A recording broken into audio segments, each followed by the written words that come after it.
On May 2016, Connacht, one of the original rugby teams of the Pro12 League, which is one of the top rugby leagues in the world, not only makes its first playoff appearance, but wins the entire championship. Here's the story behind it today on Daily Sports History.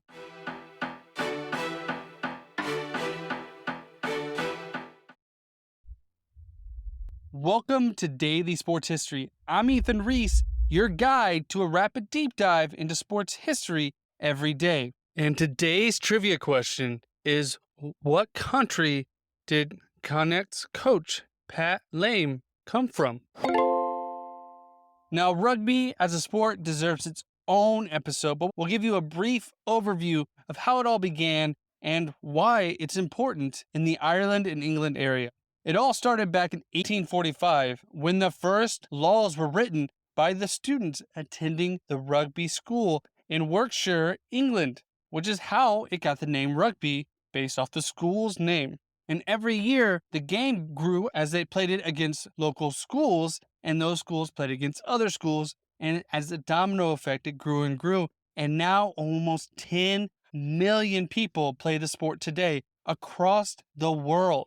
But just like all sports, the game has changed and adapted through the years, through safety and rule changes, and through the slow popularity over the last 30 years, professional rugby has grown even stronger. Now, there's roughly 8 major rugby leagues throughout the world. In no particular, there's the European Challenge Cup, which is focused in England and France, the Japan Rugby League, the Super Pacific League, which contains the Pacific Islands, New Zealand, and Australia, the Premiership, which is the only full pro England league, the European Champions Cup, and the Top 14, which is the top French league, and the United Rugby Championship, which is what the Pro12 became. So let's focus on the United Rugby Championship, and just for the rest of the episode, we're going to call it Pro12, as in 2016, when the story takes place, it is called the Pro12, but it's changed its name multiple times. And currently it's focused in Ireland, Italy, Scotland, South Africa, and Wales. But South Africa wasn't included in the 2016 portion. Now, the league actually started back in 1999. It was the Welsh and Scottish League, and then 2 years later, it would become Celtic League when they included Ireland, Scotland, and Wales. And they continue to grow, and in 2006, they got their first league-wide sponsor, Magners, which was a cider maker in Ireland. And then in 2010, they grew from 10 teams to 12 teams when they added 2 Italian teams. And they changed their name again that year to the Pro12, and they were sponsored by Rabo Direct. And they continue to grow even after the 2016 season we're going to focus on. They've been called the Pro14 and were sponsored by Guinness. In 2021, they rebranded to the United Rugby Championship, which they are known today. Now, how the format of the league works is they all play each other multiple times, and they keep a point system similar to a point system in hockey, keeping track of goals scored, goals against, point differential, and wins and losses, of course, as well. In 2016, they were having the World Cup champion for rugby, which meant a lot of the players that played in the league were playing for their countries. But Connacht didn't have many players playing for their countries, so they were able to train even better than the regular teams, and it helped them get ready for the season and have such a great season. Also helped that a few years earlier, they had hired Pat Lam, who was a Samoa international coach, who was from New Zealand, and really helped change their fortune around. He slowly helped make the team better every year until they finally got over that hump, made the playoffs, and had the chance to win it all.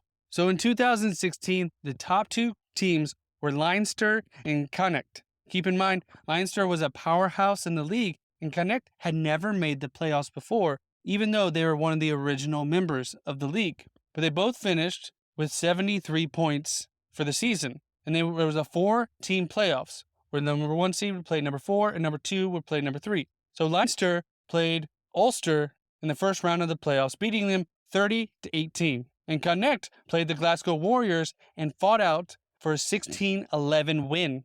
So the grand finale was all set to go on May 28th, 2016, when Murrayfield Stadium in Scotland. And heading into the game, Leinster were favorites to win 4-9 by most of the sports books. Now, going into the final match, Connacht were missing 3 of their top players. But Leinster wasn't going in fully healthy as they were missing their captain for that year. So both teams were banged up and bruised going into this game. But Connacht started out strong as they made their first try 13 minutes into the game, running it all the way across to the left corner, breaking through the defense, giving them the lead 7-0. But Leinster couldn't catch a break. They lost 2 more players during the first half. Then Connacht came back again with a high kick and chase to go over the right corner and increase their lead 12-0. And 27 minutes into the half, Connacht kicked a penalty, increasing their lead to 15-0 as they went into the half. Despite being down so much, Leinster didn't make any replacements at the half, and they put up a good fight. They opened up with a penalty on the 43rd minute, giving them 3 points. But Connacht came back with another try at the 57th minute. Their lead 20-3, and the game was all but done, and they finished the game with the final score of 20-10. And this was the first major trophy win for Connacht in their 131-year history. They had been a pro team since 1999, but an amateur team since all the way back in the 1800s. After this, the next day, they rode back through their hometown of Galway City on an open-topped bus, paraded by all of their fans cheering for their first championship win ever. And what we can take away from Connacht is, despite never making it to the playoffs and always being the lovable loser, they never let that get them down. They always kept fighting. Their fans were always behind them.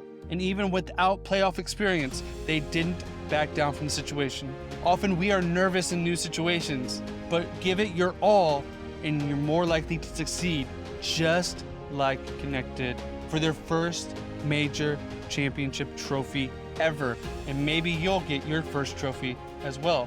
And at worst, you'll have no regrets. And you won't have any regrets if you follow and subscribe wherever you're listening, and come back tomorrow for more daily sports history. And did you catch the answer to today's trivia question? What country did Connacht's coach, Pat Lame, come from? The answer, New Zealand.